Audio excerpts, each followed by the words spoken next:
Hello friends, welcome to my channel. मैं हूं योगेश। आज के इस वीडियो में हम बात करेंगे I2U2 समिट के बारे में और जानेंगे क्या आउटकम रहे I2U2 समिट के। साथ के साथ हम डिस्कस करेंगे कि I2U2 है क्या और कैसे इंडिया को I2U2 जैसी ग्रुप में शामिल होने के बेनिफिट हो सकते हैं। सबसे पहले आप एक वीडियो देखिए जिसमें हमारे prime minister Modi ji I2U2 grouping को संबोधित कर रहे हैं, तो उसके बाद हम डिस्कस करेंगे। यह सही मायने में स्ट्रेटेजिक पार्टनर्स की मीटिंग है। हम सभी अच्छे मित्र भी हैं और हम सभी के दृष्टिकोण में हमारे इंटरेस्ट में भी समानता है। एक्सेलेंसीज, योर हाइनेस, आज की इस पहली समिट में से ही I2U2 ने एक सकारात्मक एजेंडा स्थापित कर लिया है। हमने कई क्षेत्रों में ज्वाइंट प्रोजेक्ट्स की पहचान की है और उनमें आगे बढ़ने का रोडमैप भी बनाया है। I2U2 फ्रेमवर्क के तहत हम जल, ऊर्जा, परिवहन, स्पेस, स्वास्थ्य और खाद्य सुरक्षा के 6 महत्वपूर्ण क्षेत्रों में ज्वाइंट इन्वेस्टमेंट बढ़ाने के लिए सहमत हुए हैं। इस समिट के बारे में जानने से पहले हम डिस्कस कर लेते हैं ये I2U2 है क्या। I2U2 जो है एक नया ग्रुप है 4 कंट्रीज का, जिसके अंदर आती हैं India, Israel, UAE and US।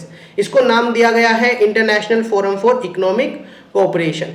अगर बात करें I2U2 की बैकग्राउंड की, कैसे I2U2 का जन्म हुआ, 2020 सितंबर में अब्राहम अकॉर्ड साइन होता है इजराइल, UAE एंड बहरीन के बीच में। और इससे क्या होता है कि इजराइल और जो बहुत सारी गल्फ कंट्रीज हैं, इनके बीच में टाइज जो है नॉर्मलाइज हो जाते हैं। और जब टाइज नॉर्मलाइज हो जाते हैं तो अक्टूबर 2021 में अब्राहम अकॉर्ड के बाद एक डील साइन होती है मैरीटाइम सिक्योरिटी और इंफ्रास्ट्रक्चर और ट्रांसपोर्ट को लेकर, और उसी के अंदर I2U2 जो है इनिशियली फॉर्म्ड होता है। अब इसका ऑब्जेक्टिव ये है कि ये जो 4 कंट्रीज हैं वो अपनी यूनिक जो इनकी कैपेबिलिटीज हैं उसको एक दूसरे के साथ शेयर कर सकेंगी, नॉलेज को शेयर करेंगी, एक्सपीरियंस को शेयर करेंगी, जिस जिस फील्ड में भी नॉलेज है।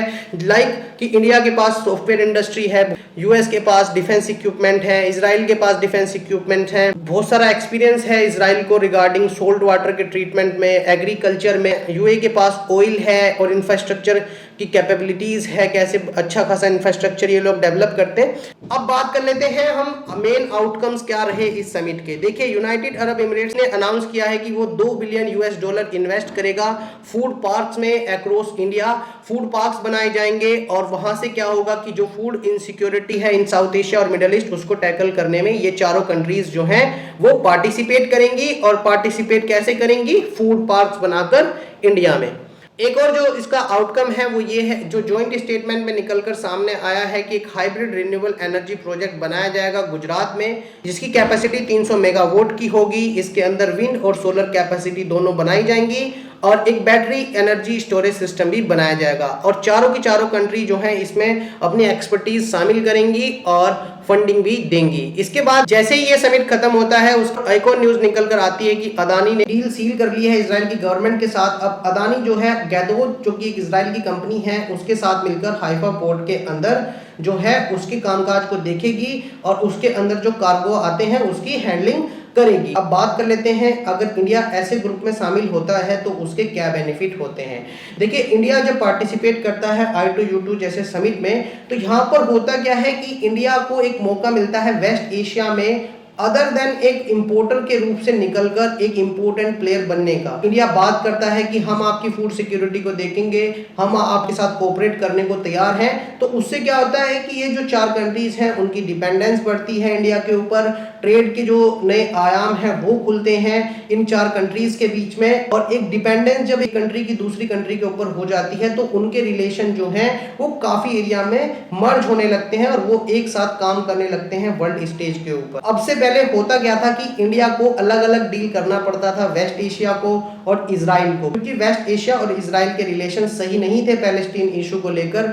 लेकिन जैसे ही अब ये ग्रुपिंग बनी है, अब इनके रिलेशन नॉर्मलाइज हुए हैं, तो इंडिया को जो है अलग अलग सोचना नहीं पड़ेगा कि कैसे वो वेस्ट एशिया की जो कंट्री है उनसे डील करे और कैसे वो इजराइल से डील करे। तो इंडिया के लिए ऐसी ग्रुपिंग में शामिल होना बहुत ही ज्यादा इंपॉर्टेंट है। और रही बात यूएस, इजराइल और यूएई की, ये भी चाहते हैं कि इंडिया जैसा बड़ा कंट्री जो है वो कहीं ना कहीं हमारे साथ बहुत सारी फील्ड में कोऑपरेट करे।